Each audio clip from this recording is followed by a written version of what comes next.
Hello everyone, welcome to my channel. साथियों, बांझ उपन्यास के अब तक के 2 अंकों में हमने जाना कि बांझ सिरगाली सियाने चाणूर के कहने में आकर अपनी जेठानी के बेटे बिल्लू की बलि दे देती है। बिल्लू की माँ करतारी बेटे के गम को सह नहीं पाती और पागल सी हो जाती है। सिरगाली को उसके पाप की पोल खोल देने का डर देकर चाणूर रोज रोज उससे कुकृत्य करने लगता है। उधर वंश चलाने की चाह में सिरगाली का पति कृपाल एक गरीब किसान की 16 वर्ष की सुंदर कन्या प्रमिला से दूसरा विवाह कर लेता है। एक रात चाणूर अपनी मिथ्या तंत्र शक्तियों का रहस्य खुलने के डर से कृपाल की हत्या कर देता है। आइए जानते हैं इस 9वें एपिसोड में क्या होने वाला है। आज स्वर्गवासी कृपाल की 13वीं का दिन है। सुबह से ही शोक संतप्त मित्रों संबंधियों के आने का सिलसिला जारी है। क्या अपने क्या पराए सभी उसकी जीवनी के प्रशंसक बनकर मृत्यु पर दुख प्रकट करने को अपना फर्ज सा समझ रहे थे। विस्मृति की सी स्थिति में सिरगाली मानो निश्चेत सी हो गई थी। कृपाल की बेवफाई, कृपणता और अन्य ऐसे ही विपरीत भाव पति प्रेम के शरारत भरे अधिकार से प्रतीत होने लगे थे। भय आशंका के स्थान पर वेदना की अतिशय का अनुमान तो कोई लगा ही नहीं सकता था। रुआसी सी औरतें उससे अधिक नवविवाहिता प्रमिला के वैधव्य के विषय में चिंतित थीं कि पता नहीं कैसे कटेगी पहरुए के बिना उसकी भरी जवानी। कृपाल के दाह संस्कार के अगले ही दिन प्रमिला द्राक्षपुर आ गई थी। इस आकस्मिक विषाद से टूक टूक होकर उसने अपनी चूड़ियां तोड़ देनी चाहीं, किंतु गांव गली की दूरदर्शी स्त्रियों ने ऐसा करने से रोक दिया। नव युवती का वैधव्य असह्य और दुस्तर है। उसे किसी आत्मीय के अपनत्व और संरक्षण की चादर ओढ़ाई जा सकती है, अतः रीति रिवाज के नाम पर मांग का सिंदूर पोंछ दिया गया। सिद्धार्थ अभी तक प्रमिला के विषय में विविध दृष्टिकोणों से कई बार सोच चुका था, परंतु बार बार उसका करुणा कलित मन उसे उसी प्रकार विधवा मानने से अस्वीकारता था जिस प्रकार भाभी मानने से। उसके उज्ज्वल विचारों ने अनमेल विवाह का जितना विरोध किया था, विधवा कथित यौवना के पुनर्विवाह का उतना ही समर्थन करना चाहते थे। गत 7 दिनों में वह प्रमिला के समीप जब भी बैठा उसे भविष्य के प्रति आशावती बने रहने की प्रेरणा ही दी। ऐसा नहीं कि सिद्धार्थ के मंतव्य को प्रमिला जान न पाई हो। नारी के प्रति पुरुष के मनोविज्ञान से कोई नारी विज्ञ नहीं होती, किंतु सतीत्व का धर्म मर्यादा की बेड़ियों से बंधा होता है। उसने देखा था सिद्धार्थ की सजल आंखों में झलकता उद्धार करने का वह उद्गार, जो आत्मिक राग का ही पर्याय हो सकता है। उसे लगा जैसे वह किसी मेघ खंड की भांति उसके सूने हृदय आकाश में व्याप्त होता जा रहा है।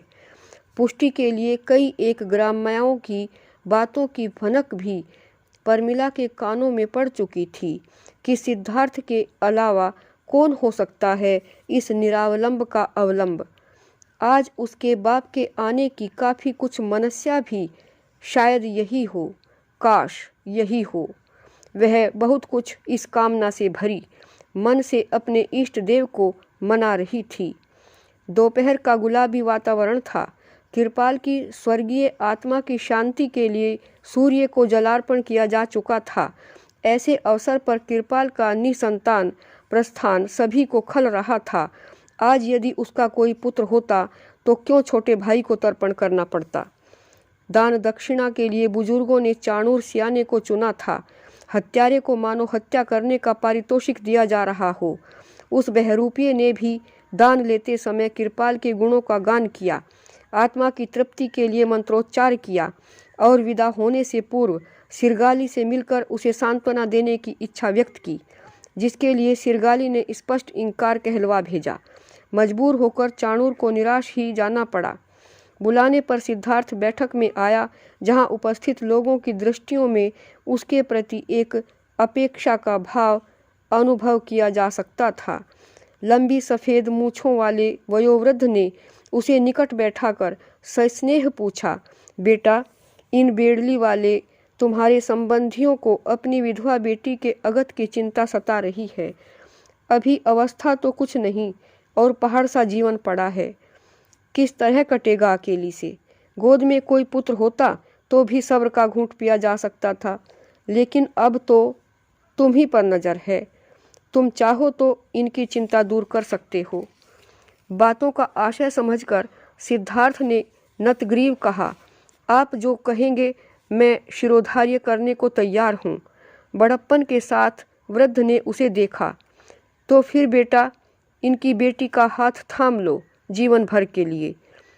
इससे बड़ा पुण्य कोई और न होगा। अगर यही आपकी इच्छा है तो इसी में मेरा आनंद निहित है। जीते रहो बेटा, यही उम्मीद थी तुमसे। प्रसन्न मुख वृद्ध ने परमिला के पिता पर दृष्टि डाली। अब उल्लू की तरह क्या ताकते हो जी?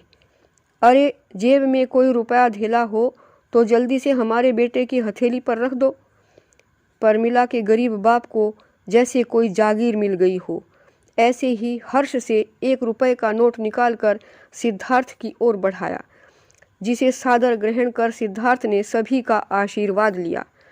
धूप ढलने तक पंडित उप्रेती जी आए। सिद्धार्थ नामनी चादर से परमिला को आवृत किया गया। मंत्र पाठ के बीच उसकी उजड़ी मांग में सिंदूर भरा गया।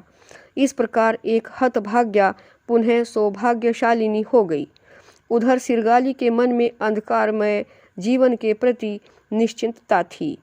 हृदय पर लगे गुप्त घाव उसे जीने नहीं देंगे तो मरने भी नहीं देंगे। कौन मुक्त कर सकता है उसे अतीत से? किंतु दर्द ने उसके लिए पावक का काम किया। जीवन का अधूरापन पाकर जैसे वह शुद्ध हो गई। यहाँ तक कि परमिला के भाग्य पर ईर्ष्या के बदले गर्व हुआ। उसके देवरानी बनने की प्रसन्नता हुई। सोचा, समय आने पर अपने दुर्व्यवहार की क्षमा मांग लेगी उससे। सिद्धार्थ को पाकर परमिला की भस्मीभूत तृष्णाएं फिर से अंकुरित हो उठी थी। नए सौरभ की मस्त लहर उसे आनंद सागर में डुबो डुबो देती। अधेड़ कृपाल में वह सब कहाँ था जिसकी चाह को सिद्धार्थ सरीखा सम आयु ही पूर्ण कर सकता था। वह बीते दिनों को एकोएक स्मृति को भूल जाना चाहती थी, क्योंकि सुहाने सपनों का एक जाल उसे अपने आप में लपेटकर नए नीड़ की रचना में रत करता जा रहा था। आकाश पर पूर्ण चंद्र खिला था। अपनी धैर्य डिगाती प्रतीक्षा करवाने के बाद सिद्धार्थ जब शयन कक्ष में आया तो परमिला ने उसकी पदरज माथे लगाई। भावातिरेक से सिद्धार्थ ने उसे सीने से लगा लिया। परमिला के करुण विहसते लोचन और उनमें तैरती लाज ने उसे सम्मोहित कर लिया था। उस अतुल रूप राशि में उलझकर वह स्वयं को भी भूल गया। आह, इतना सुखद भी होता है रमणी का साथ, उसने कभी कल्पना न की थी। प्रेमी की हृदय विभूति के समक्ष संसार की समस्त संपदाएं कितनी तुच्छ, कितनी नगण्य होती हैं, यह आज कोई परमिला से पूछे। युवापति के स्पर्श से झनझनाती बिजली सी तरंगे उसके तन मन के कण कण को झकझोर गई। यदि वह शब्दों में अभिव्यक्त कर सकती तो उसकी कृतज्ञता आज किसी महाकाव्य का सृजन कर सकती। इतना उल्लास, इतना गर्व सिद्धार्थ को भी कभी नहीं हुआ। फिर भी उसने परमिला की थाह लेनी चाहिए। बोला, यह विवाह मेरी मर्जी से हुआ है।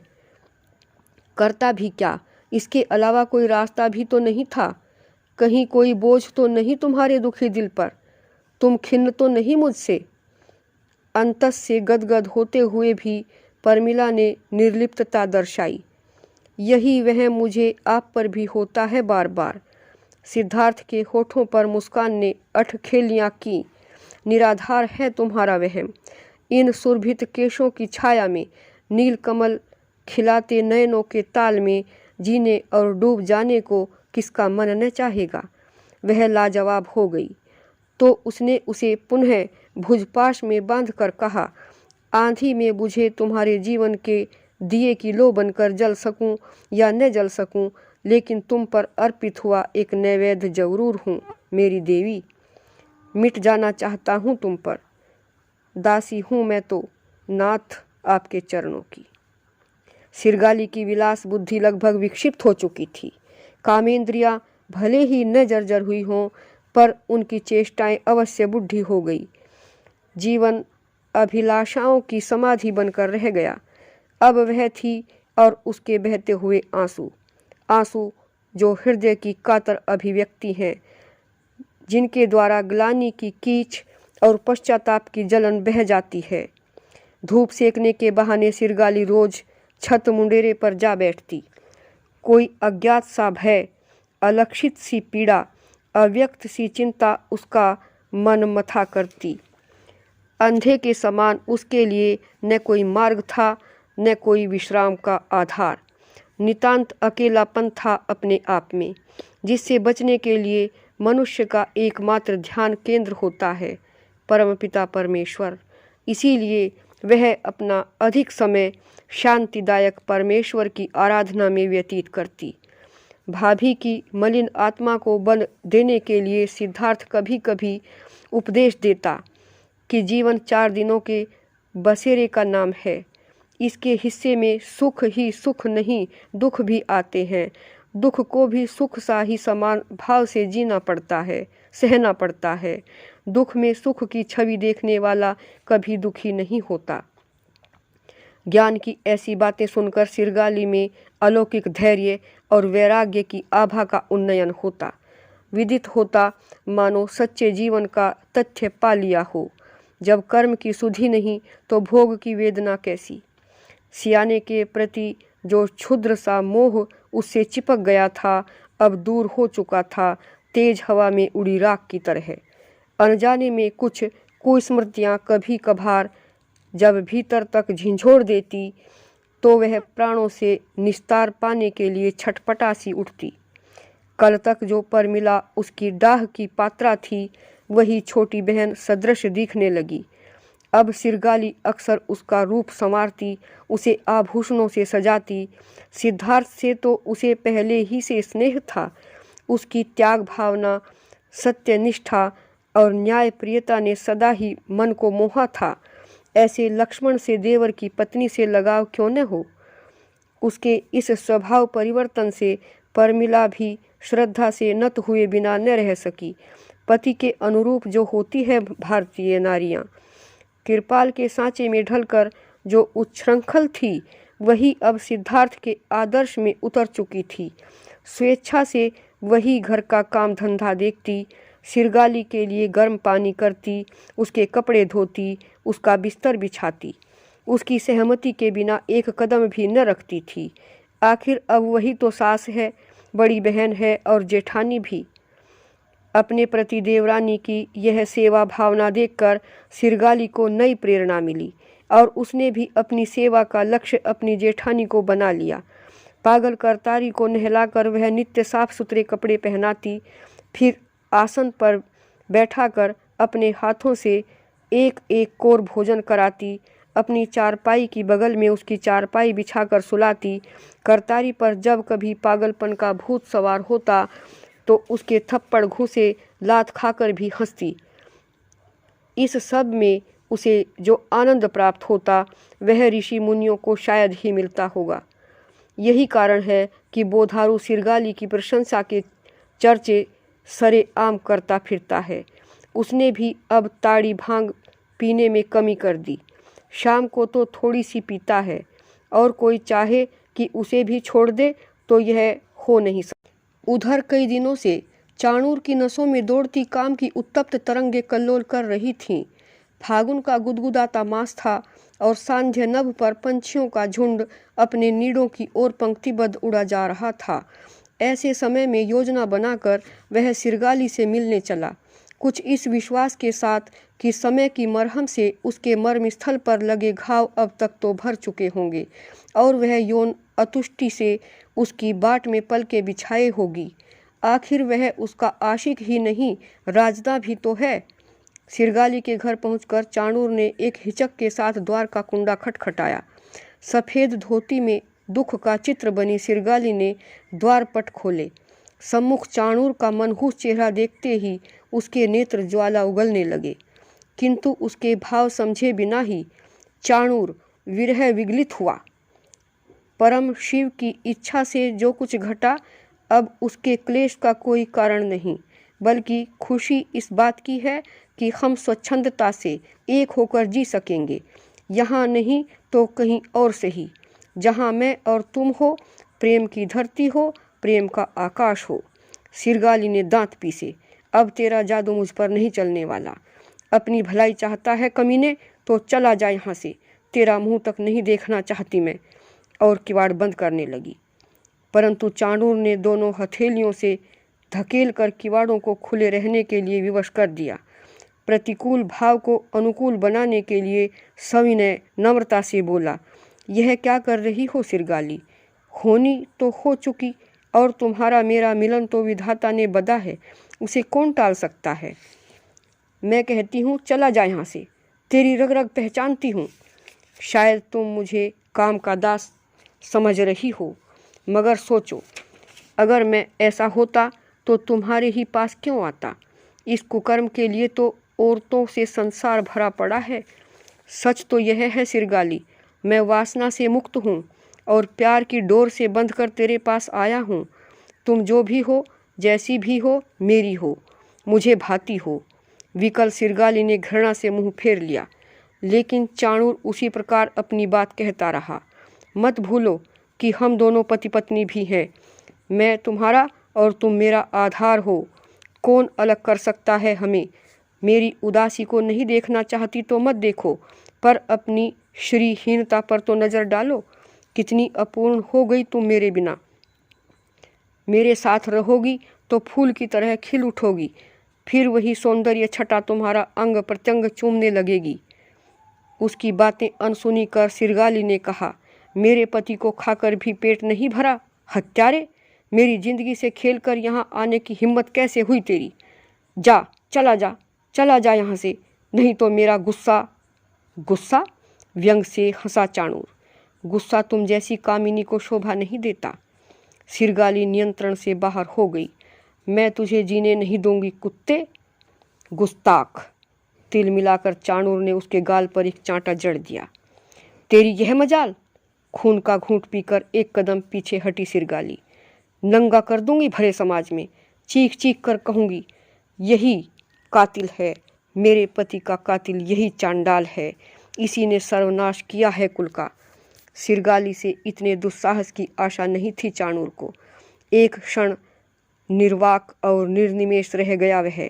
सोचा, क्या यह केवल बंदर घुड़की है? शायद नहीं, क्योंकि देवी रूप के साथ दैत्यारूप भी तो है नारी के भीतर। यद्यपि उसके हृदय में भय अंकुर फूटा, फिर भी उसने कहा, यह सब कहकर किसके मुंह पर कालिख लगाएगी तू? कीचड़ में पत्थर फेंकने से पहले सोच, छींटे तुझ पर ही आए। मेरा क्या बिगाड़ेगी तू? कुछ नहीं बिगड़ेगा मेरा। अघोरेश्वर गुरु डिंबक देव का चेला है चाणूर, भूत सिद्ध, शिव का भक्त। तुझे जानना चाहिए नादान कि मेरे इशारे के बिना हिलने वाला पत्ता वहीं भस्म हो जाता है। चाहूँ तो अभी एक मंत्र से तुझे भस्मीभूत करके चला जाऊं, मगर नहीं मेरी जान, मैंने दिल से चाहा है तुझे। तेरी इस कोमल काया के उत्ताप में सराबोर नहाया हूँ मैं। तेरे गुस्से पर हंसी आई है मुझे, तेरी नफरत पर प्यार आया है मुझे। क्रोधावेश से सिरगाली की नासिका फूल सिकुड़ रही थी। किवाड़ पर से हथेली हटाकर चाणूर गांभीर्य से बोला, ले, बंद कर ले, अब जाता हूँ मैं, फिर आऊँगा जिस दिन तुझे मेरी याद आएगी। मगर मेरे आने से पहले गुस्सा थूक कर सोचना कि गुनाहगार मैं हूँ या तू। शिव तुझे सद्बुद्धि दे। और झूठी हंसी हंसता हुआ वह इस प्रकार चला गया मानो मृत्यु के शिकंजे से निकलकर भागा जा रहा हो। सिरगाली के हृदय में भटकता सैलाब दुर्गों की राह पा गया। साथियों, अगले यानी 10वें एपिसोड में देखते हैं पढ़े लिखे युवक सिद्धार्थ ने गांव के लोगों को जागरूक करने के लिए क्या क्या प्रयास किए।